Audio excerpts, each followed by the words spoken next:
Tere, mina olen Kädi ja töötan Neste Eestis tiimijuhina juba 8 aastat. Hea äriklient, täna soovin sulle rääkida meie iseteeninduse lepingust, miks on sulle kasulik sõlmida ning kuidas seda kõige lihtsamalt teha saaksid.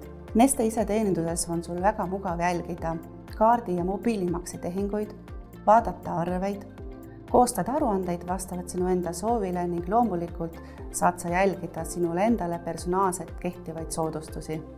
Neste iseteenindusega liitumine on lihtne. Kui sa oled juba meie klient ning omad Neste kaarti, siis tuleb sul minna lihtsalt meie koduleheküljele neste.ee/iseteenindus. Seejärel täita taotluse vorm ning digitaalse allkirjaga meile e-kirja teel tagasi saata. Pärast taotluse kättesaamist saadame sulle kasutajatunnuse ja ajutise parooli e-maili teel. Parooli saad sa ise ära muuta ning seejärel saadki juba hakata kasutama meie iseteeninduse hüvesid.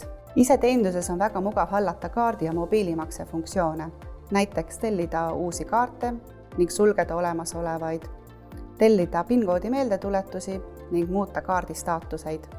Ning sul on võimalus vaadata oma konto vaba jääki. Lisaks saad koostada ja vaadata kaarditehingute aruandeid ning jälgida personaalseid eeliseid.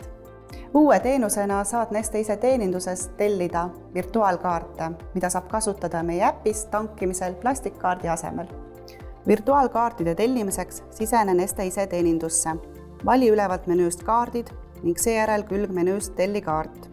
Kontrolli üle oma kliendi number, vajuta telli virtuaalkaart ning täida küsitud andmed. Pärast virtuaalkaartide tellimist saadetakse Neste äpi aktiveerimiskood mõne minuti jooksul taotluses esitatud telefoninumbrile. Edaspidi saad virtuaalkaartide limiite, lubatud tooteid ja lisafunktsioone muuta reaalajas, nii nagu soovid. Kõik ettevõtte tankimised ja klaasipesu ostud kajastuvad ühel arvel ning neid saad jälgida Neste iseteenindusest. Head iseteeninduse kasutamist ning turvalisi sõite!